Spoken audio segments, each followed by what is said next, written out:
बिलपत्र पूजा में हमें कैसे चढ़ाना चाहिए? बिलपत्र का मुख किस तरफ होना चाहिए? क्या बिलपत्र के ऊपर कुछ मंत्रों को लिखकर चढ़ाने से हमारी मनोकामनाएं जल्द पूर्ण होती हैं? यदि आपको पूजा में बिलपत्र नहीं मिलता है तो ऐसी दशा में हमें कैसे भगवान भोलेनाथ को प्रसन्न करना चाहिए? कहते हैं भगवान भोलेनाथ की पूजा में बिलपत्र सर्वोपरि माना जाता है। बिना बिलपत्र की पूजा स्वीकार नहीं करते हैं। देवों के देव महादेव जो भोलेनाथ है, भोले भंडारी है, वो सबकी मनोकामना पूर्ण करते हैं यदि हम विधि विधान से भगवान भोलेनाथ की पूजा करते हैं। तो बिलपत्र कैसे चढ़ाना चाहिए? बिलपत्र पर क्या मंत्र लिखना चाहिए? बिलपत्र चढ़ाते समय उनका मुख किस तरफ होना चाहिए, यानी बिलपत्र किस ओर से हमें चढ़ाना है? बहुत सारी बातें बिलपत्र से संबंधित होने वाली हैं। तो नमस्कार, वेलकम टू माय चैनल। मैं हूँ मनीषा। दोस्तों, आज की वीडियो बिलपत्र से संबंधित है, जैसे आप सबको पता हो गया है। तो बिलपत्र चढ़ाने की सही विधि क्या है, कैसे हमें पकड़ना चाहिए? तो देखिए, जब भी हम बिलपत्र चढ़ाते हैं भगवान भोलेनाथ की पूजा में, तो सबसे पहले आप देख लीजिए, मैंने यहाँ पे कुछ मंत्रों को लिख के रखा है और कुछ पत्तों में सिर्फ हमने चंदन लगाया है, कुछ में हमने राम राम शब्द लिखा है, कुछ में ओम नमः शिवाय लिखने का प्रयास किया है। तो ये किस चंदन से हमें लिखना चाहिए, डंडी कौन सी होनी चाहिए, कैसे हमें करना है, बहुत सारी जानकारी एक एक करके हम देते हैं। तो सबसे पहले जो बिलपत्र होता है उसे आपको जब भी आप मार्केट से लाएं, चाहे जैसे भी लाएं, आपको उन्हें अच्छे पानी से धो लेना है। कम से कम 5 से 6 घंटे भिगो कर रख देना है, जिससे उस पे की सारी गंदगी, सारी चीजें हट जाएं। उसके बाद उसे कपड़े पर बिछाकर उन्हें सुखा लेना है, या आप साफ कपड़े से पोंछ भी सकते हैं। फिर आप जो भी मंत्र लिखना चाहें, तो देखिए, लिखने का जो स्याही है, जैसे कि आप किस चीज से लिखेंगे और कैसे कलम बनाएंगे, तो देखिए उसमें तो आपको सफेद चंदन अथवा लाल चंदन का इस्तेमाल करना चाहिए। जो चंदन घिस के इस्तेमाल किया जाता है, पत्थर पर घिसा जाता है, वही चंदन, या आप पाउडर भी ले सकते हैं। यदि आपके पास चंदन का अभाव है, ऐसे में आपको अष्टगंध तिलक लेना चाहिए, जो कि हम हर पूजा में बताते हैं।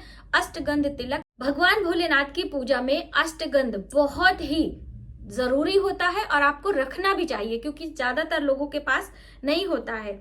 और इस तरह से जो बिलपत्र की डंडियां होती हैं उन्हें आपको लेना है। ये बिलपत्र की डंडियां हैं, आप इन्हें ले लीजिए। वैसे तो चांदी के तार से लिखने की बात कही गई है, यदि ये सब नहीं है तो बिलपत्र की डंडियों का कलम आप बना लीजिए और इसी से आपको सभी पत्तों पर अब क्या लिखेंगे, तो अलग अलग मनोकामना हेतु अलग अलग मंत्रों को हम लिख सकते हैं। तो सबसे आसानी होती है राम राम शब्द लिखने में। लेकिन दोस्तों, जब आप लिखेंगे तो जो इनके ऊपर ये यहाँ पे धारियां बनी होती हैं वो आपको प्रॉब्लम क्रिएट करेंगी, इसलिए आप धारियों को आधार बनाकर उनके नीचे मंत्र लिखेंगे तो आसानी से आप लिख पाएंगे। तो आप देख सकते हैं, मैंने यहाँ पे राम राम शब्द अंकित किया है, तो राम राम आप लिख लीजिए। यहाँ पर हमने, इसमें भी हमने राम राम लिखा है, और ये है ओम नमः शिवाय वाला, देख सकते हैं बीच वाले में ओम लिखा है, नमः शिवाय। बहुत परेशानी होती है क्योंकि लिखने का सही साधन नहीं होता है, तो इन डंडियों को कलम बनाकर आपको ओम नमः शिवाय लिखना है या राम राम शब्द लिखना है, या फिर आप सिर्फ बिंदी भी लगा सकते हैं। जैसे कि ये वाली हम देखते हैं, इसमें कौन सी है बिंदी मैंने लगाई है, तो ये है, देख सकते हैं, ये मैंने सिर्फ चंदन लगाया है। इसमें हमने ऊपर भगवान के ये त्रिपुंड और यहाँ पर बिंदियां लगाई हैं, और ये जो बीच वाला भाग होता है, यहाँ पर ये 2 और 1 पत्तियों के बीच में, यहाँ भी आपको थोड़ा सा तिलक लगा देना है।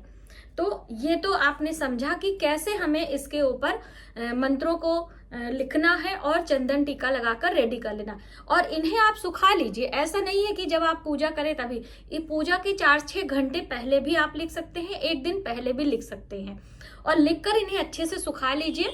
और इन्हें बासी नहीं माना जाता, जो बिलपत्र होते हैं वो आप बासी भी इस्तेमाल कर सकते हो। इस तरह से देखिए, कपड़े में बांधकर हल्का सा गीला करके आप फ्रिज में भी रख सकते हैं, या यहाँ पर आप, ये बहुत सारे बिलपत्र है, तो ये देखिए, ये मैंने रखा हुआ और बहुत ही अच्छा है, बिल्कुल कटा फटा नहीं है, बढ़िया है ये।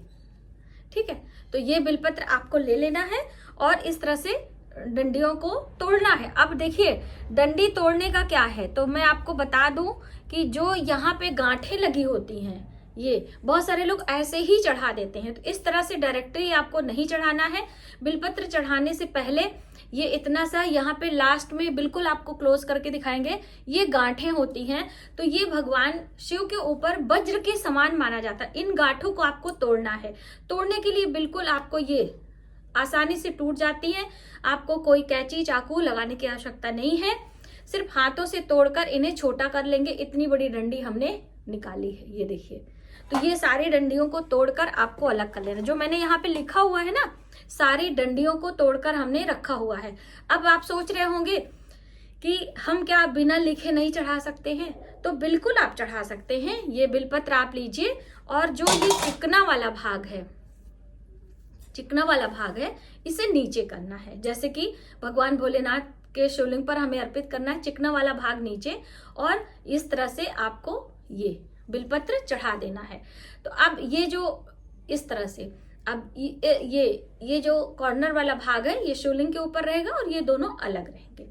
पत्र चढ़ाएंगे कैसे, पुष्पों को कैसे हमें अर्पित करना चाहिए, तो देखिए जैसे कि ये हमारे हाथ हैं, और ये वाली उंगली का इस्तेमाल हम लोग पूजा पाठ में नहीं करते हैं। चाहे भगवान सूर्य को जल देना हो, चाहे तिलक लगाना हो, या फिर हवन करना हो, या फिर मंत्रों का जप करना हो, किसी भी चीज में इस उंगली का इस्तेमाल नहीं किया जाता है। ये है तर्जनी, ठीक है। तो ये वाली उंगली नहीं, ये हमारी मृगी मुद्रा, ये मृग का मुख हो गया ना, और ये मृगी मुद्रा इसे कहते हैं, सूक्री मुद्रा कहते हैं। बहुत सारी मुद्राएं भी होती हैं जब हम हवन करते हैं, जब हम पूजा पाठ करते हैं। तो ये मृगी मुद्रा बनाकर आपको हवन भी इस तरह से आहुति देनी चाहिए, ये दोनों उंगलियां अंगूठे से पकड़कर, और इस तरह से मंत्रों का भी हम जप करते हैं। और जब हम ये बिलपत्र चढ़ाते हैं तो भी इस तरह से पकड़कर भगवान भोलेनाथ पर इस तरह से आपको चढ़ाना है। तो आपने समझा कि ये पकड़ने की सही विधि क्या है। अब आपको चढ़ा देना है। बिलपत्र बासी नहीं होता, जैसे कि मैंने पहले भी बताया। अब मान लीजिए आपके पास एक भी बेलपत्र, ना बासी ना ताजा, कुछ भी नहीं है, तो अगर आप शिव मंदिर गए हैं तो जो शिवालय में शिव मंदिर पे किसी भी ने चढ़ाया है, उन बिलपत्रों को आप लेंगे और उसके बाद उसको धुलेंगे। धुलने के बाद डायरेक्टली आप चढ़ा सकते हैं। भगवान भोलेनाथ को ध्यान में रखते हुए, हे ईश्वर, हम आपकी आराधना करना चाहते हैं और आप ही का दिया हुआ बिलपत्र हमें चाहिए। इस तरह से लेकर आप चाहें तो इस पे शहद लगा सकते हैं, बीच वाली पत्तियों पर शहद लगा सकते हैं, आप इसके ऊपर काले तिल चिपका सकते हैं, कुछ भी लगाकर आप चढ़ा दीजिए। ऐसा करने से अब ये नहीं कि आप एक ही दिन गए और एक ही बिलपत्र चढ़ा के आ गए, आपका सारा कल्याण हो गया, ऐसा नहीं है। जब आपके घर में या आप मंदिर में ही जाएं तो पहले से 100 बिलपत्र आपको लेना है। 108 की संख्या में जब हम मंत्रों का जप करते हैं तो 108 की संख्या, 108 बिलपत्र आपको लाने हैं। उन्हें ठंडे पानी में भिगो के रखना है, फिर सुखाकर पोंछ लेना है और उसके ऊपर राम राम शब्द लिखना है। उसके बाद उन्हें बिछा दीजिए, सूख जाए, फिर एक एक बिलपत्र आराम से बैठ जाइए और नमः शिवाय, ओम नमः शिवाय, ओम नमः शिवाय। जैसे कि महिलाओं को ओम लास्ट में बोलना है और पुरुषों को ओम पहले बोलना है। तो देखिए बहुत सारे लोग कहते हैं कि महिलाओं को क्यों नहीं बोलना है, तो देखिए जब हम ओम का उच्चारण करते हैं तो ये जब हम सार्वजनिक किसी और के लिए पूजा करते हैं, जैसे कि हम समाज के कल्याण के लिए, राष्ट्र के कल्याण के लिए, परिवार के कल्याण के लिए करते हैं, तो ओम शब्द लगाते हैं। और वहीं पर जब हम खुद के लिए करते हैं, जैसे आपकी कोई बीमारी है पर्सनल या कुछ भी है, तो आप नमः शिवाय, ओम नमः शिवाय इस तरह से जप कर सकते हैं और कोई प्रॉब्लम नहीं है।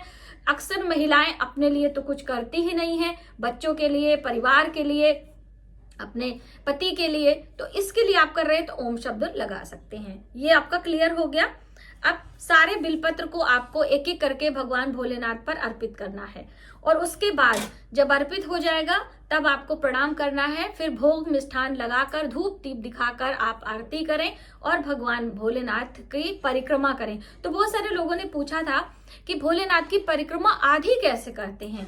तो दोस्तों आधी परिक्रमा होती है जब आप शिवालय में घुसते हैं, किसी भी शिवालय में 2 से अधिक गेट होते हैं या 2 गेट तो होते ही होते हैं। तो एक गेट से जिससे आपने एंट्री करी है वहां पे पूजन करेंगे और दूसरे आधा करके दूसरे गेट से आपको निकल आना है। यानी कि जो नंदी देवता बैठे रहते हैं जलहरी के पास में, वो क्रॉस नहीं करना है, बस वापस फिर से घूम जाना है। तो ये आपकी आधी परिक्रमा हो गई। लिंक हम डिस्क्रिप्शन बॉक्स में दे देंगे, आप वहां से वो वीडियो देख लीजिएगा। मंदिर की पूजा विधि वाली जो वीडियो है, मंदिर में परिक्रमा करके आपको दिखाया है, तो वो वीडियो आप देखेंगे तो आपको क्लियर हो जाएगा। तो इस तरह से भगवान भोलेनाथ की पूजा में आपको ये बिलपत्र चढ़ाना है।